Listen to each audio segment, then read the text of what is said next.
Bonjour à tous et bienvenue dans ce rendez-vous du mercredi consacré à Loki. L'épisode 5 était vraiment sympa, un gros délire de calme avant la tempête, on voit clairement que la fin s'en rapproche, que l'étau se resserre. Enfin voilà, avant que l'on commence, n'oubliez pas évidemment de vous abonner à la chaîne pour ne louper aucune des prochaines vidéos, surtout que le grand final de Loki arrive la semaine prochaine, donc voilà, faut pas louper ça, allez, bref, let's go. Tout d'abord, j'aimerais parler d'un truc qui me chiffonne. Je vais vous révéler un truc que j'aime bien faire, c'est regarder le trailer final de la série entre chaque épisode. Vu que le trailer est composé d'images de l'entièreté de la série, cela permet de faire une mise à jour à chaque fois en mode « Ah bon bah ça on l'a vu, ça on l'a pas encore vu, alors qu'est-ce que ça peut évoquer ?» Et là il reste qu'un seul extrait, enfin plutôt deux, que l'on n'a pas encore vu dans la série. C'est un Loki triomphant, applaudi devant son trône. Un trône qui rappelle beaucoup celui d'Asgard. Et là, faut qu'on parle. Déjà, sachez que j'adore discuter avec vous à propos de la série. Lire vos commentaires, voir ce que vous avez pensé de la série ou de l'épisode en question. Et d'ailleurs, par rapport à ça, j'aimerais réagir à une certaine inquiétude que j'ai remarquée parfois dans les commentaires. Rassurez-vous, jamais je ne spoilerai l'épisode du jour via la miniature ou le titre. Nous sommes sur une chaîne de théories, donc évidemment je fais des théories. Et du coup, ce n'est que de la spéculation. Il n'y a pas de spoil, je ne me permettrai jamais. Et puis, de toute façon, vous êtes prévenus au début de l'épisode avec la petite notification, attention spoil, épisode 4, 5, 6, etc. Bref, parenthèse refermée. Il est vrai que nous avons beaucoup parlé de Kang. C'est un antagoniste qui fait réellement fantasmer pour la suite du MCU, mais dans le fond, il est fortement possible que le méchant de la série, comme vous l'avez dit, serait un Loki. En fait, c'est même clairement l'idée la plus plausible. Pourquoi ? Tout simplement car le thème de la série est Loki. Plus nous avançons, plus nous voyons de Loki différents, inspirés de comics comme Classic Loki, Kid Loki, Loki président, etc. Cela coule même presque de source que celui derrière tout ça serait un Loki. Nous suivons un Loki, il s'allie à une autre Loki, il y a une stigmatisation des Loki qui sont bannis pour la plupart dans ce néant, bref, ça fait beaucoup de Loki. Et la technique des images du trailer qui ne sont pas encore apparues à l'écran appuie encore plus cette idée. Sans oublier la vision de Sylvie quand elle a touché la brume d'Aliot, la grosse créature, le chien de garde de là où se cache le méchant entre guillemets. Nous voyons un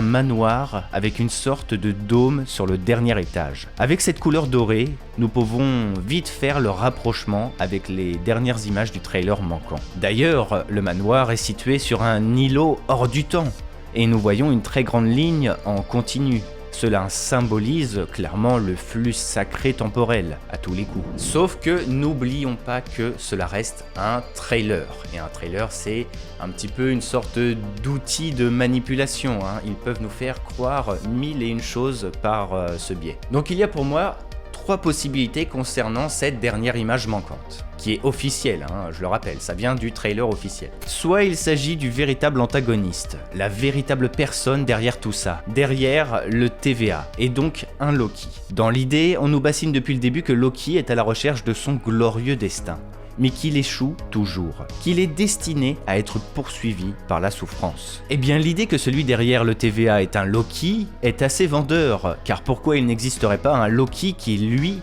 a réussi ? Un Loki qui aurait atteint son glorieux destin, et qui a le contrôle de tout, et qui justement met des bâtons dans les roues des autres Loki pour rester le seul et l'ultime. Si on veut lier ça aux comics, l'idée de King Loki serait pas mal. L'un des rares Loki qui gagne réellement, un Loki supérieur aux autres, en tout point, une thématique amenée dans les dialogues entre Mobius et Loki, qui se sent lui aussi supérieur aux autres. Bref, un Loki bien plus puissant, et qui gagne. Néanmoins, c'est quand même très étrange que Marvel spoil l'antagoniste ultime via un trailer de avant le tout début de la série, alors que c'est la thématique principale depuis 2 épisodes. On veut savoir qui est derrière tout ça. Donc c'est incohérent. Il se pourrait donc que cette image soit notre Loki, triomphant après son combat final, comme l'a déclaré Sylvie après tout ça. Ils régneront sur le flux temporel. Ou bien c'est tout simplement un flashback, un souvenir.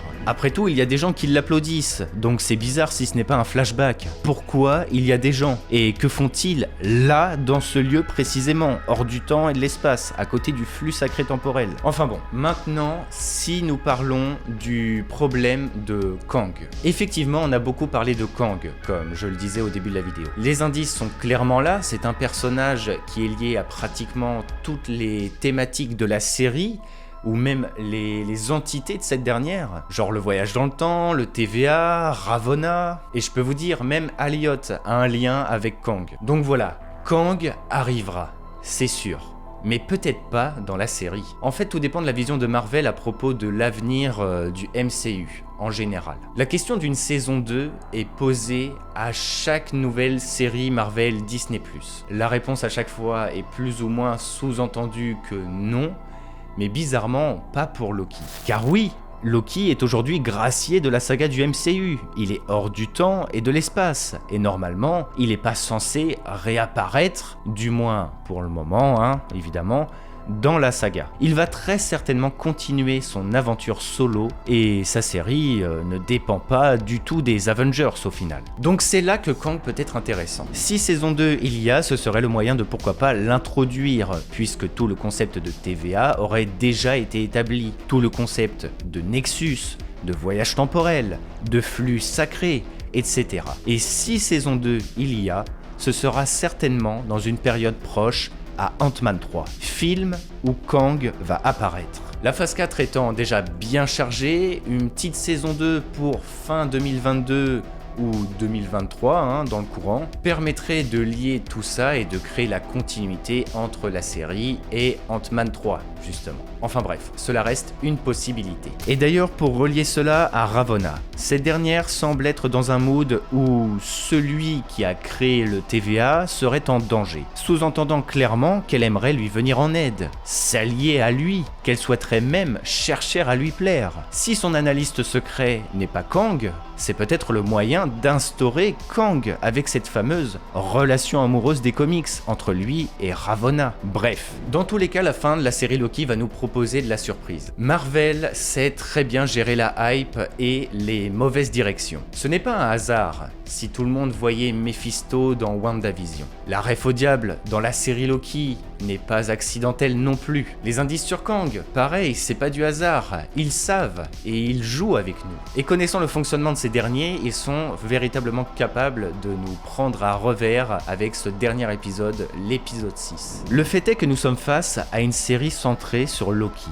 Et Loki reste le dieu de la malice. Si Loki est bien connu aux yeux de tous, c'est pour ses trahisons. La série a même été vendue autour de ça à ses débuts. On ne sait pas comment vont réagir Loki et Sylvie face au pouvoir ultime du temps. Un pouvoir qui dépasse même les pierres d'infinité.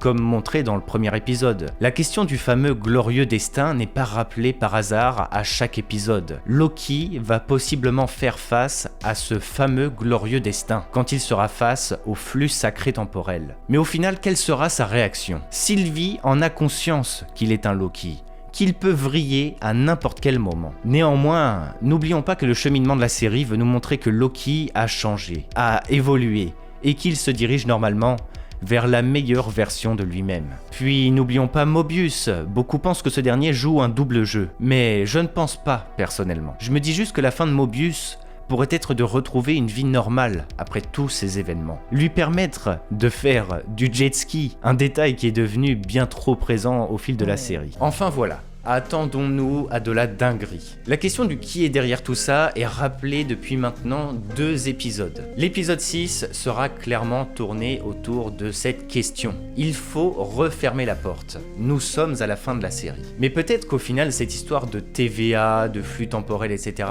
ne sera pas véritablement terminée. Surtout si la possibilité d'une saison 2 est présente. À vous de me dire du coup ce que vous en pensez en commentaire. Qui est derrière tout ça? Quelle sera la finalité de Loki? J'ai vraiment hâte de vous lire. Évidemment, n'oubliez pas le petit pouce bleu et à vous abonner à la chaîne, hein, c'est très important. Et puis écoutez, on se retrouve la semaine prochaine pour le dernier épisode de Loki. Et avant ça, on va se retrouver pour Black Widow qui sort tout juste aujourd'hui. Allez, enfin voilà, écoutez, c'était Targorok et que le Lionheart soit avec vous. Allez, ciao tout le monde.